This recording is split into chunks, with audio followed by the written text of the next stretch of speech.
Day 50, aka the final day. It is just gone 4 AM.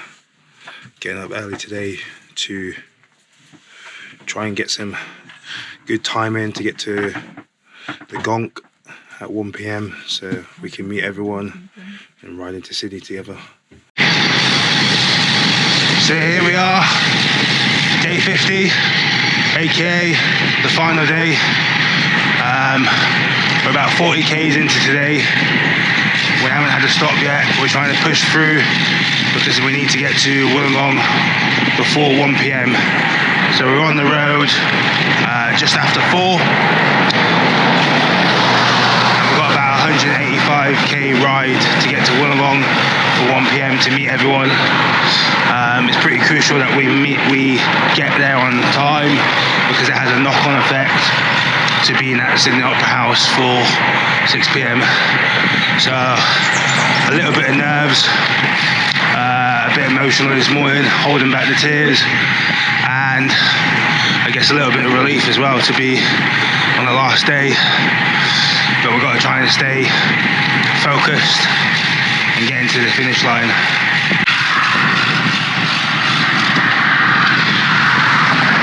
I think our goal before 9 o'clock is to get to 100 Ks, which should leave us comfortably with getting to Wollongong on time. But we've had a lot of bad luck during this challenge. Headwinds, rain, punctures, bike malfunctions, which my bike is not working from yesterday.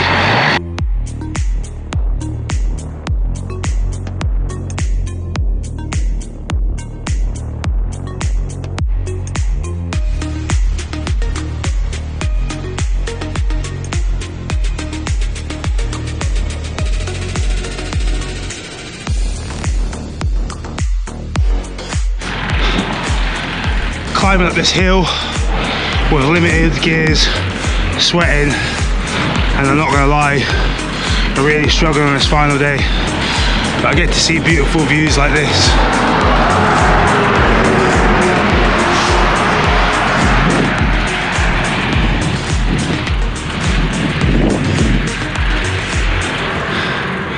Making it all worthwhile. At the minute we're still on track to get to Wollongong on time. Little update, Ben just got 2 punctures, front and rear, pretty much at the same time, so we've just been busy changing those over and we're back on the road, so we're trying to make up a lot of time now, but obviously very hard to do when you're 50 days into cycling around Australia. The body is screaming, super fatigued.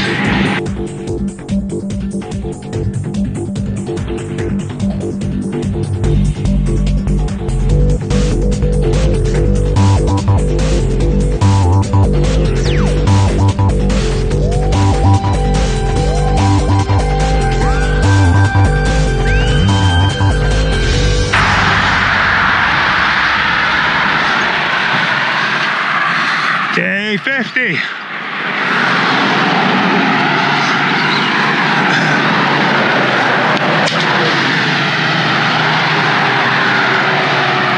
It's the one we've been waiting for.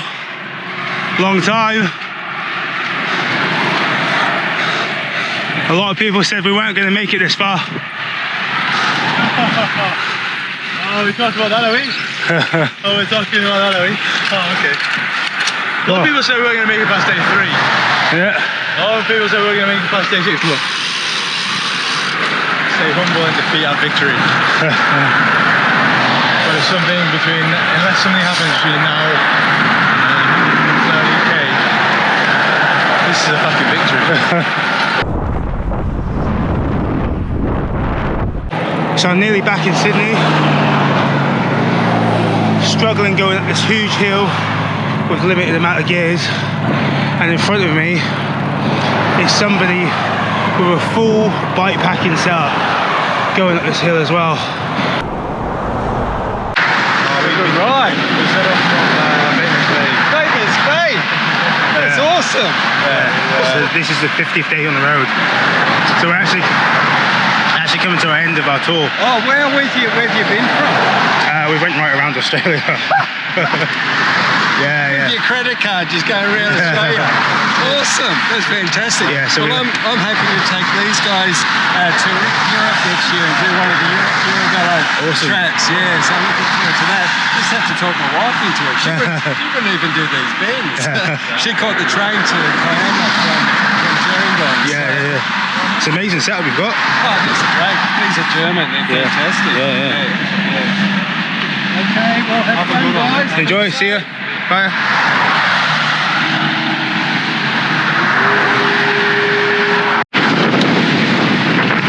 So that amazing man on the bike just gave us a slightly different detour route, which turns out to be flatter.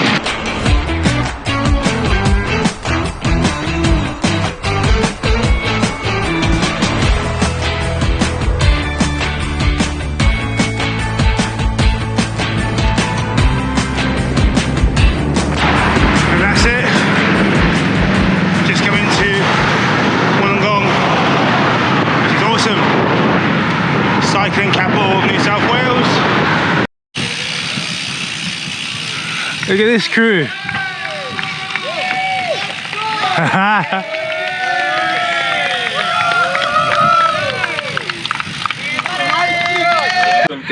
Is he shouting for us? Yes!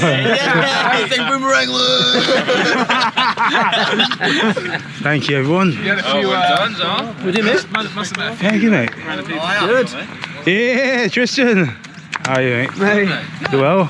Good to see you. Look at this amazing bunch of humans that have come out to support us on the ride back into Sydney. Here he is. Final stretch. Final stretch. 90 to go.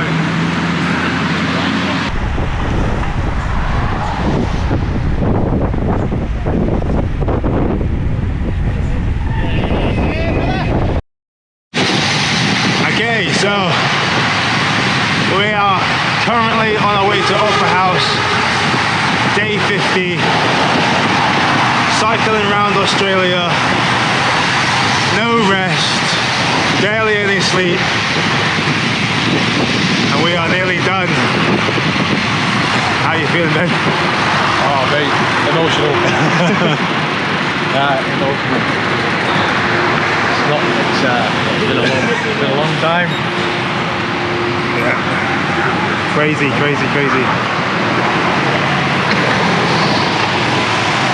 Okay, he's not doing your head in. He's not doing your head in. No, that's Over 18 months of training, everything to get to this point, so yeah.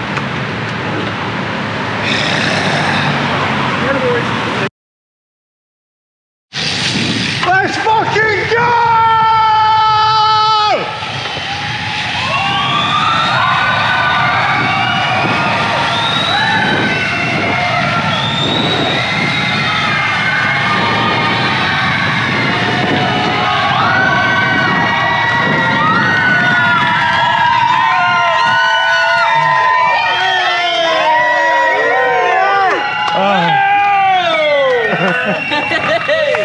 Congratulations. Oh, legend.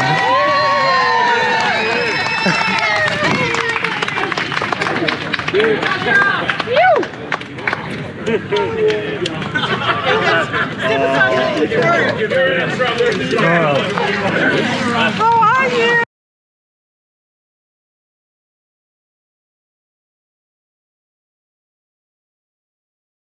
So, as you can see, I'm not in cycling clothes. I've got my legs up and I'm not on the bike today.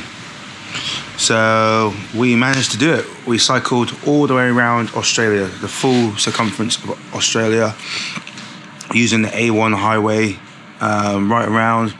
Went through Queensland, Northern Territory, Western Australia, South Australia, Victoria, and then back into New South Wales, cycling right around with no rests across 50 days. It is, what time is it now? 2:20 in the afternoon the next day. I've unloaded the van. I've looked through a lot of the messages on Instagram and had a little bit more time to kind of reflect on what we actually did.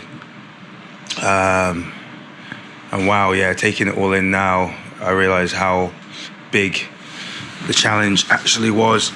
But it feels good to have finished. It feels good to have inspired a lot of people, to raise a lot of money for Mindful Oz.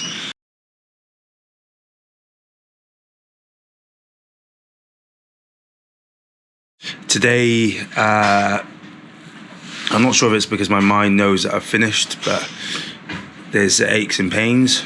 Not serious, but a few aches and pains with the muscles, my ankle, and just a little bit tired, but not, it's a weird type of tiredness. It's not like need to go to bed and sleep. It's kind of just a exhaustion kind of overall. So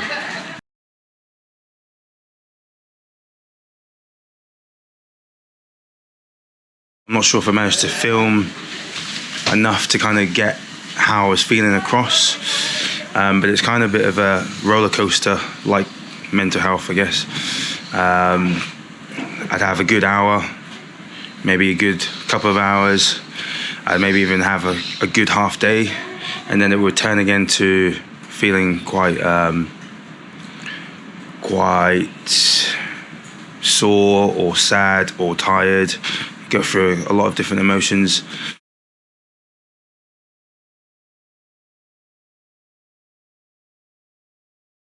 One kind of standout message from a guy, I can't remember his name, but he had lost his uncle, I think either yesterday or a couple of days ago, and he joined us at Centennial Park, and he said that what we were doing has inspired him to get out on a bike, and he's using that bike to get over his loss, which is, yeah, amazing, kind of touched the heart.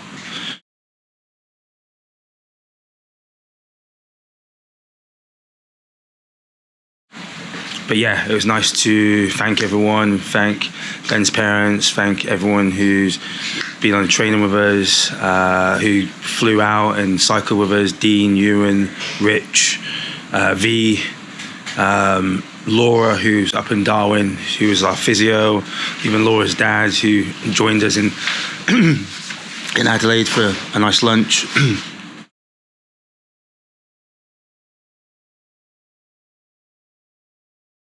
I should probably give a little update on the body for people who are thinking about doing this. Obviously you can hear got a bit of an endurance cough there. My hands is a big one. So being in that position for so long, I kept trying to change my position as much as I can and wear gloves with a bit of padding.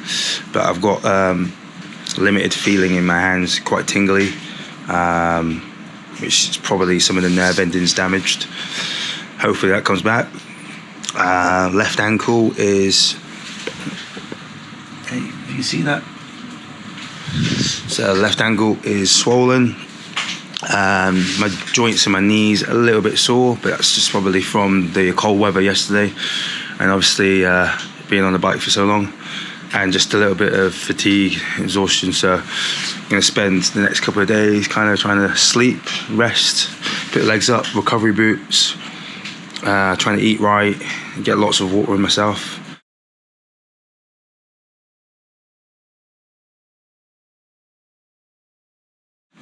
Reflecting back on it, the various locations, we're always told that Queensland was going to be the most difficult because of the road surface, and it was.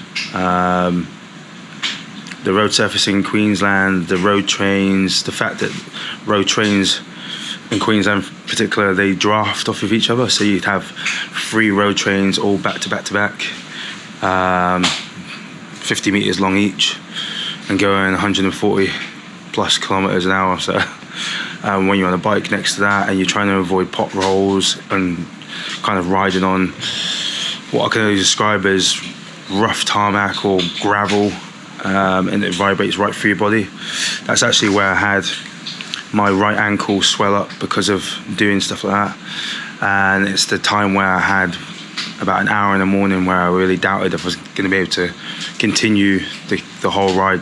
Road surface, the fact that I still had 7 weeks ahead, all became a little bit overwhelming, and there was a little bit of doubt where I was like, oh, I'm not sure if I'm going to be able to do this. The confidence grew. I knew if I could get myself from Sydney to Darwin, I'll do the whole thing.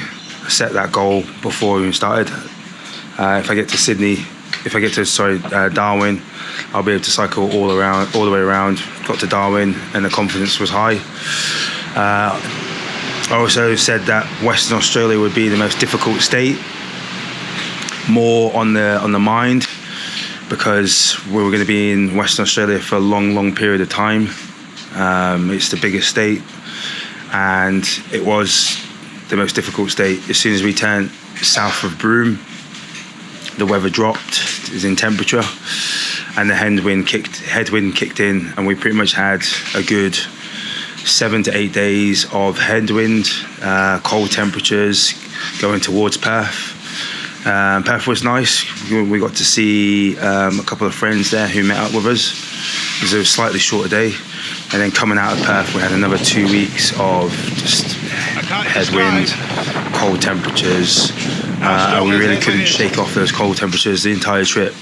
I think we were both kind of preparing for hot weather, and realistically over the 7 weeks we only had maybe a week and a half, 2 weeks max of really hot temperatures, Northern Territory, North Queensland, but most of the trip was cold. So if there's anyone out there who's thinking about doing this, just prepare yourself for the colder mornings, the colder evenings, especially if you're doing 12, 15 hours on the bike.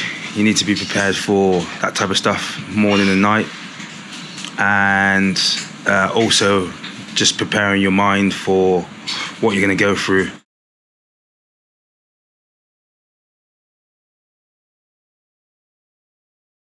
Things I learned about myself. I guess I learned that I'm stronger than what I thought. I was confident that we would be able to continue, to complete this whole ride, but I set like these stupid goals while I was on the road as well. A lot of people keep saying, what music were you listening to, podcasts and stuff like that. I barely listened to anything. I just had my own voices in my head, and I just kept pushing myself, kept turning the legs, kept boosting my confidence, saying I can do it, kept thinking about life challenges, thinking about losses of people, and yeah, that was my motivation. So I barely had any headphones on.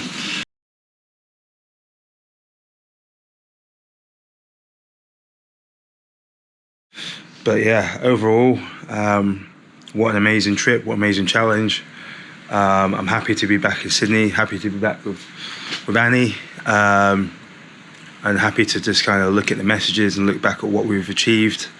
And yeah, this mental health kind of awareness is a life choice, and I want to continue that.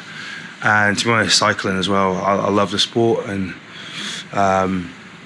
yeah, I want to see what I can do next with it and continue. Reach out to us if you want any advice on what we've done, if it's inspired you, if you're looking to do something like this yourself. Reach out to us if you need help with marketing, funding, bike choice, bike fittings, clothing, whatever it may be. Just please reach out to us. We'll be happy to help, and also we're happy to continue to take donations for Mindful Oz. That website's going to be up for a long period of time. So if you head to boomerangloopau.com.au, that's a kind of link to donations and stuff like that. So again, if you manage to watch this, if it goes out to a lot of people, I appreciate all the support, and yeah, hope this inspires you. Peace.